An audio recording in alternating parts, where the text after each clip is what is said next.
Hello दोस्तों। आपके लिए लेके आए हैं audio book part number 7, winning personality doctor M S. Arora. दृढ़ निश्चय का चमत्कार। ईश्वर ने चंद्र व सूर्य के रूप में प्रकाश तो दिया। प्रसिद्ध अमेरिकी वैज्ञानिक टॉमस एडिसन ने विद्युत बल्ब के रूप में प्रकाश का अनुपम रहस्य हमारे समक्ष खोल दिया।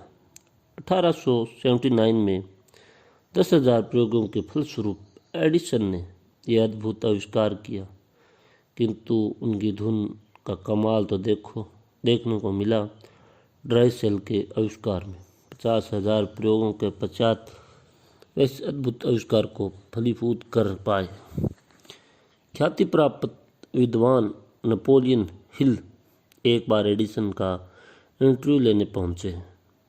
पूछ ही लिया यह प्रश्न उत्सुक मिस्टर एडिसन, यदि 50,000 प्रयोगों के पश्चात भी आपको सफलता नहीं मिलती तो आप क्या करते? तबका से उत्तर दिया एडिसन ने, तब मिस्टर हिल में आपसे बात कर समय नहीं गंवा रहा होता, मैं प्रयोगशाला में प्रयोग कर रहा होता। मिस्टर हिल हतप्रभ रह गए। एडिसन की दृढ़ इच्छा शक्ति पर एक जीवन में 2,500 आविष्कार करने वाले एडिसन से जब 80 वर्ष की आयु में पूछा गया, आपकी सफलता का रहस्य क्या है? एडिसन बोले, सफलता अभी तो पानी है। हाँ, फिर भी आपका प्रश्न का उत्तर यह है कि पिछले 60 वर्षों से निरंतर 16 से 18 घंटा अपनी प्रयोगशाला में व्यतीत कर रहा हूँ। 1931 में 84 वर्ष की आयु में विश्व छोड़ने वाले एडिसन के सामने मान में उसकी मृत्यु पर सारे अमेरिकी में 2 मिनट के लिए प्रकाश गुल कर दिया गया। उस महान व्यक्ति की याद में जिसने मानव जाति को प्रकाश दिया था एक नए रूप में। विश्व प्रसिद्ध आत्मविश्वास की शक्ति। विश्व प्रसिद्ध पुस्तक decline and fall of the Roman Empire के लेखक एडवर्ड गिब्बन ने पुस्तक के लेखन उस परिष्कृत करने में 37 वर्ष लगाए थे। एक महान ग्रंथ की रचना की। नोबेल पुरस्कार विजेता बर्नार्ड शॉ ने अपने लेखन के आरंभिक वर्षों में निरंतर 9 वर्ष तक प्रतिदिन 15 पृष्ठ लिखे, जबकि कोई भी प्रकाशक उनके नाटक अथवा उपन्यास प्रकाशित करने को तैयार न थे। वे अपने लिखे गए पृष्ठ बोरों में भरते चले गए तथा बाद में जब उनका नाम हुआ तो ये पृष्ठ बेहद ऊंचे दामों में प्रकाशकों ने खरीदे। 1950 तक 96 वर्ष की आयु में संसार छोड़ने से पूर्व शॉ ने दर्जनों पुस्तकों को प्रकाशित किया, जिसमें Man and Superman, Saint Joan तथा पिग्मेलियन जैसी ख्याति प्राप्त पुस्तकें शामिल हैं। डटे रहिए।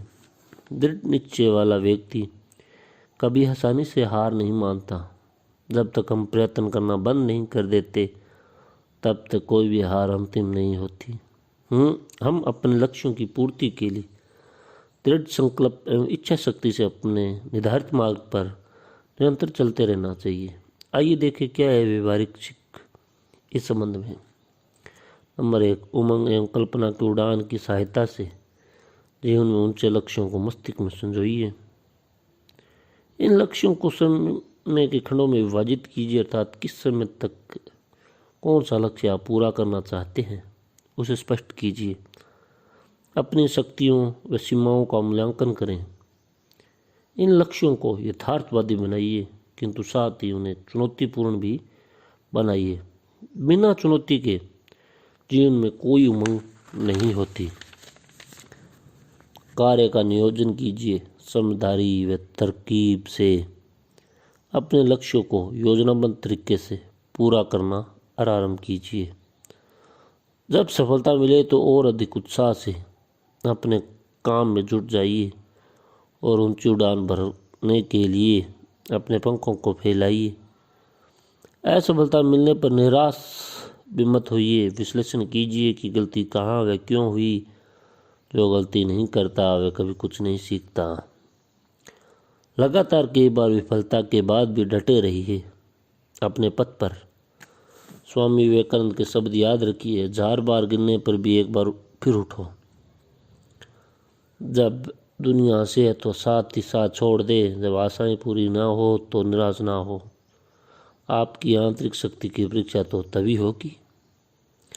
शांत भाव से धैर्य का रास्ता अपनाकर मन को एकाग्र कर चेहरे पर मुस्कुराहट लगाकर ईश्वर का स्मरण करें। निरंतर अपने संकल्प की पूर्ति में लगे रहिए। यह जीवन एक संघर्ष है, ये समझना आवश्यक है। रॉबर्ट शुलर के शब्द है, when the going gets tough the tough get going. जब समय विपरीत होता है तो मजबूत दिल के लोग और जोश से आगे बढ़ते हैं। मुश्किलें तो समाप्त हो जाती है, किंतु साहसी व्यक्ति का साहस कभी समाप्त नहीं होता। तिरुवल्लुवर के महान ग्रंथ कुरेल की ये सीख याद रखें, जब खराब दिन हो तो सार्स की तरह समय पर टकटकी अथवा ध्यान लगा कर रखो, तथा जब अच्छे दिन आए तो बाज की तरह झपटा मारो। उठो उड़ान भरो बाज की तरह, एक शक्तिशाली बाज की तरह। उपनिषदों की आह्वान हमें कभी नहीं भूले। उठो जागो तब तक उद्देश्य की प्राप्ति न हो, रुको मत।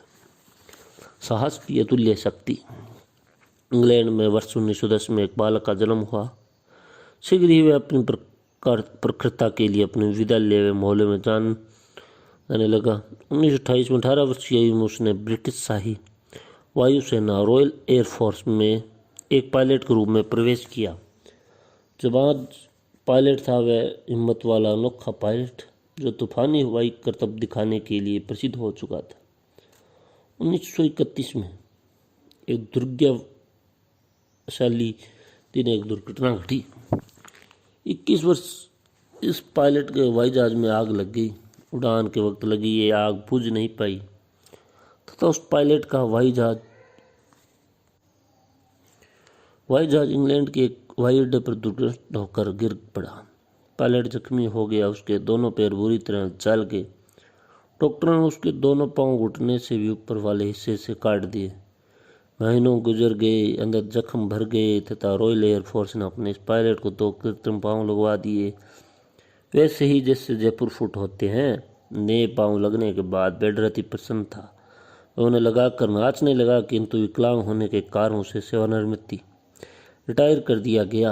शीघ्र ही इंग्लैंड के एक हवाई जहाज उड़ान क्लब फ्लाइंग क्लब में वह पहुंचा तथा वापस हवाई जहाज चलाने का अभ्यास करने लगा। उसका साहस जीवन तथा हौसला बुलंद था और अब उसे पायलट ने रॉयल एयरफोर्स को प्रार्थना पत्र दिया कि उसे सरकारी सेवा में वापस ले लिया। उसने उड़ान भरकर दिखाई। हवाई जहाज की सभी दंग थे उस साहसी विकलांग पायलट के कर्तव्यों से, किंतु फिर भी उसका प्रार्थना पत्र को स्वीकार नहीं किया गया, क्योंकि रॉयल एयरफोर्स के नियमों के अंतर्गत एक विकलांग व्यक्ति पायलट नियुक्त नहीं हो सकता। किंतु इस पायलट ने हिम्मत नहीं हारी। हर वर्ष वह अपनी अपील को दोहराता रहा, किंतु साथ ही हर अपील अस्वीकार होती चली गई। द्वितीय विश्व युद्ध। सितंबर 1939 में द्वितीय विश्व युद्ध आरंभ हुआ। ग्रेट ब्रिटेन भी इसमें पूरी तरह उलझ गया। रॉयल एयरफोर्स को अब नए पायलट चाहिए थे। अब उसी विकलांग पायलट को भी वापस सेवा में ले लिया गया। इस पायलट का नाम था डगलस बेडर पिछले 8 वर्षों से प्राइवेट कंपनियों तथा फ्लाइंग क्लब की हवाई जहाज चला रहा था और अब हुआ रॉयल एयरफोर्स में उसका पुनः प्रवेश। जर्मनी के ठिकानों पर बेडर ने अनगिनत बार बमबारी की। जर्मनी का नेता हिटलर भी इस साहसी पायलट डगलस बेडर के कारनामों का प्रशंसक बन गया। यह दिन जर्मनी की धरती से हवाई जहाज़ों पर मार करने वाली एक तोपों का गोला ऊपर उड़ान भरने वाले बेडर के हवाई जहाज पर जाकर लगा। बेडर ने खोला पैराशूट और कूद पड़ा नीचे। जमीन पर ज्यों ही उसका एक पांव टकराया, उसकी एक कृत्रिम टांग टूट गई।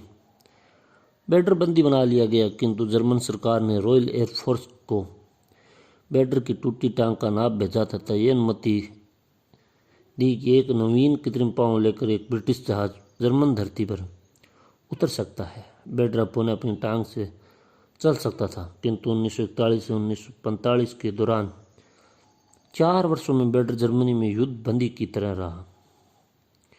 4 बार उसने जर्मनी से भागने का प्रयत्न किया, किंतु हर बार वह जर्मन सैनिकों द्वारा पकड़ लिया गया। 1945 में द्वितीय विश्व युद्ध समाप्त हुआ।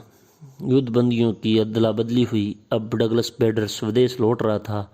एक महानायक के रूप में उसका स्वागत हुआ अपने देश में। बैडर रॉयल एयरफोर्स में और अधिक सेवा कर सकता था, किंतु ब्रह्मसेला कंपनी ने उसे बहुत ही आकर्षक शर्तों पर अपना अंतर्राष्ट्रीय उपाध्यक्ष नियुक्त किया। कंपनी के वायुयान को उड़ाकर बैडर विश्व भ्रमण करता रहा। कई वर्ष बीत गए तथा बैडर अपने साहस की छाप सारे विश्व पर छोड़ता गया। कमाल की हिम्मत थी उसकी। आदित्य जीवाट था उसमें, असाधारण दृढ़ निश्चय था उसका। क्या सीखा है डगलस बैडर की कहानी से? हिम्मत रखो, दिल बड़ा रखो, डरो मत, साहसी बनो, कभी हार मत मानो, भागो मत, सम्मान करो। बनारस की बात है। स्वामी विवेकानंद एक रास्ते से जा रहे थे। पीछे बड़े बड़े बंदर लग गए। विवेकानंद डर कर दौड़े। बंदरों ने भी पीछा किया। विवेकानंद और तेज दौड़े, बंदर भी कम नहीं थे। अचानक एक वृद्ध व्यक्ति ने चिल्लाकर विवेकानंद को कहा, युवक भागो मत, सामना करो। विवेकानंद रुक गए। हाथ में लाठी थी। बंदर डर कर भाग गए। जीवन की कठिनाइयों एवं विपत्तियों का सामना हमें हिम्मत से करना चाहिए। भय मानव का भयंकर शत्रु है। भय वैशंस्य को नष्ट करना ही होगा। एक अंग्रेजी कहावत है, जिस चीज से भय लगे उसको कर ही डालो। भय की मृत्यु निश्चित है। सामने से 13 डरावने राक्षस सिंहों का हेलमेट पहने जब आपकी तरफ दौड़ते हैं तो मान कर चलिए 12 तो रास्ते में ही थक कर गिर जाएंगे। जो एक आप तक पहुंचेगा भी उसका सिंहों को आप अपने हाथों में पकड़ लीजिए। ललकारियों से उसके सिंह अपने हाथ में आ जाएंगे। वे नकली सिंह ही तो हैं। जीवन की अधिकांश समस्या इन डरावने दिखाई देने वाले राक्षसों जैसी होती है, किंतु हिम्मत वाला व्यक्ति के सामने वे पस्त हो जाती है। हमें भी ऐसी हिम्मत अपने जीवन में आत्मसात करनी ही होगी, और कोई विकल्प भी नहीं है। कब तक बने रहेंगे डरपोक के भीरू।